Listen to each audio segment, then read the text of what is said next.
everyone, nice to see you again. Hopefully you've already heard chapter 1 of our story, The Owl Who Was Afraid of the Dark, and you enjoyed it and you've come back for chapter 2. I've got Bramble with me today and I've got Scrumpy just here, so her head might pop in and out, maybe when she hears something exciting. Now if you remember, Plop, this is Plop here, is a baby owl, and he's afraid of the dark because owls are night birds. Can any of you remember what the name is of animals who come out at night? There's a special term used for animals that live at night. If you can't remember, maybe there's something you can look up or ask your mums and dads about, or maybe your teachers if you're in school. So in the first chapter, Plop found that the dark is actually quite exciting, and he watched a firework display with his mum and dad. In chapter 2, he's going to learn that the dark is rather kind. So let's get ourselves sitting comfortably. Thank you, Bramble. And if you're ready, we will begin. The dark is kind. When the very last firework had faded away, Mr. Barn Owl turned to Plop. "Well, son," he said, "I'm off hunting now. Would you like to come?" Plop looked at the darkness all around them. It seemed even blacker after the bright fireworks. Not this time, thank you." "I can't see. I've still got stars in my eyes." "I see," said his father. "In that case, I shall have to go by myself." He floated off in the darkness like a great white moth. Good boy. Plop turned in distress to his mother. "I wanted to go with him. I want to like the dark. It's just that I don't seem to be able to." "You will," his mother reassured him. "I'm quite sure of that." "I'm not sure," said Plop. "Well, I am," said his mother. "Now, come on, you'd better have your rest. You were awake half the day." So Plop had his midnight rest, and when he woke up, his father was back with his dinner. Plop swallowed it in one gulp. "That was nice," he said. "What was it?" "A mouse," said Mr. Barn Owl. "I like mouse," said Plop. "What's next?" "I have no idea," his father said. "It's Mummy's turn now. You'll just have to wait until she gets back." Plop was always hungry, and his mother and father were kept very busy bringing him food all night long. When daylight came, they were very tired and they just wanted to go to sleep. "Bedtime, Plop," said Mrs. Barn Owl. "I don't want to go to bed," said Plop. "I want to be a day bird." "Well, I am a night bird," said his mother, "and if your father and I don't get any sleep today, you won't get anything to eat tonight." Plop did not like the sound of that. So he drew himself up straight and tall, well, as tall as a baby barn owl can, and he tried to go to sleep.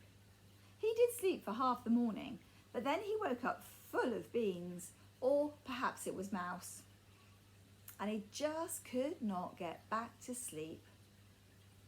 He jiggled up and down on the branch where his poor parents were trying to roost. He practiced standing on one leg and taking off and landing and other important things that a little barn owl has to learn to do. Then he thought he would try out his voice. He tried to make a real grown-up barn owl noise. "Eek!" he screeched. "Eek!" It sounded like the noise a cat makes if you accidentally tread on its tail, and Plop was very pleased with it. Mrs. Barn Owl was not so pleased. She half opened one bleary eye. "Plop, dear," she said, "wouldn't you like to go down into the world again and find out some more about the dark?" "Now," said Plop. "Now," said his mother.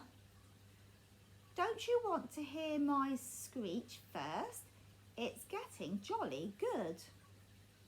"I've already heard it," Mrs. Barn Owl answered. "Oh, look, there's an old lady in a deck chair down there in the garden. Go and find out what she thinks about the dark." So Plop shut his eyes, took a deep breath and fell off his branch. He did not get his wings working in time. He fell faster and faster and finally plunged at the old lady's feet with an earth-shaking thump. "Gracious," cried the old lady, "a thunderbolt." Actually, I am a barn owl," said the thunderbolt when he had his breath back. "Really?" said the old lady, peering at Plop over the edge of her glasses. "I do beg your pardon. My eyes are not as good as they used to be. How nice of you to drop in." "Well, it wasn't nice of me exactly," Plop said truthfully. "I came to ask you about something." "Did you?" said the old lady. "Now what could that be, I wonder?"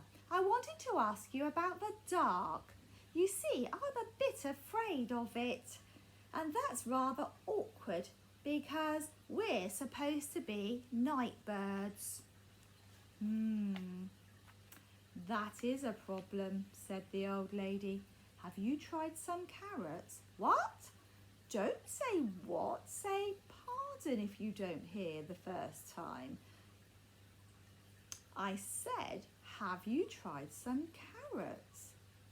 "I don't think owls have carrots. At least not barn owls." "Oh, pity. I've always sworn by carrots for helping me to see in the dark." "I can see in the dark," answered Plop. "I can see for miles and miles." Now, don't boast. It's not nice for little boys to boast." The old lady leaned forward and peered closely at Plop. "I suppose you are a little boy, are you? It's so difficult to tell. You all look the same." "Yes," said Plop. "I am a boy owl and I want to go hunting with Daddy, but he always goes hunting in the dark and I'm afraid of the dark."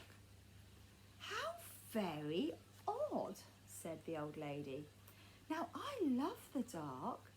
I expect you will when you're my age. Dark is kind."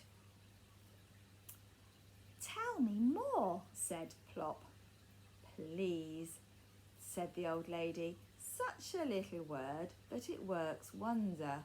Say please." "Tell me more, please," said Plop obediently. "Well now," began the lady, "dark is kind in all sorts of ways. Dark hides things like shabby furniture and a hole in the carpet. It hides my wrinkles and my gnarled old hands. I can forget that I'm old when I'm in the dark." "I don't think owls get wrinkles," said Plop. "Not barn owls anyway. They just get a bit moth-eaten looking." "Don't interrupt," said the old lady. "It is very rude to interrupt. Now, where was I? Oh, yes, dark is kind when you are old. I can sit in the dark and remember. I remember my dear husband and my children when they were small and all the good times we had together. I am never lonely in the dark." "I haven't had much to remember yet, though," said Plop. "I'm quite new, you see." "Dark is quiet too," said the old lady, looking hard at Plop. "Dark is restful, unlike a little owl that I know." "Me?" said Plop. "You," answered the lady. When I was a little girl, children could be seen but not heard. I'm not children, said Plop.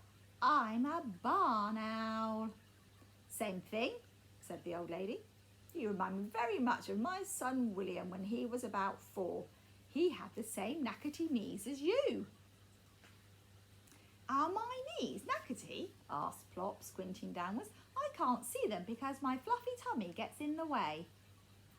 Very knackety, said the old lady, but I expect they'll straighten out in time. William's did. Now, I'm going to go indoors and have a little rest. Plop was surprised. I thought it was only owls who slept in the daytime, he asked. Are you a night bird too? The old lady smiled. Oh no, just a very old lady. A very old, tired lady. Oh, goodbye then. I'll go now, said Plop. Thank you for telling me about the dark. He fluttered up to the old lady's shoulder and nibbled her ear very gently. The old lady was enchanted. A little owl kiss, she said. How very kind.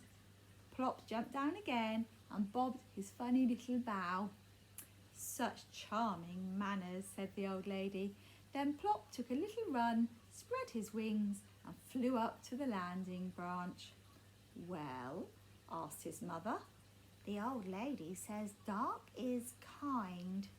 And what do you think, Plop? I still do not like it at all. Do you think my knees are knackety? Of course, said his mother. All little barn owls have knackety knees. Oh, phew, good, said Plop. And what do you think the old lady said? She said children should be seen and not heard.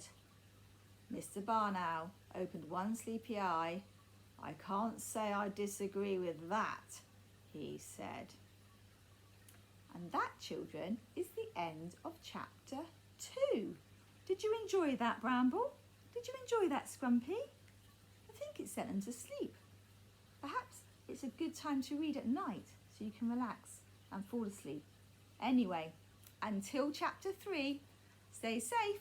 I'll see you soon. Bye-bye.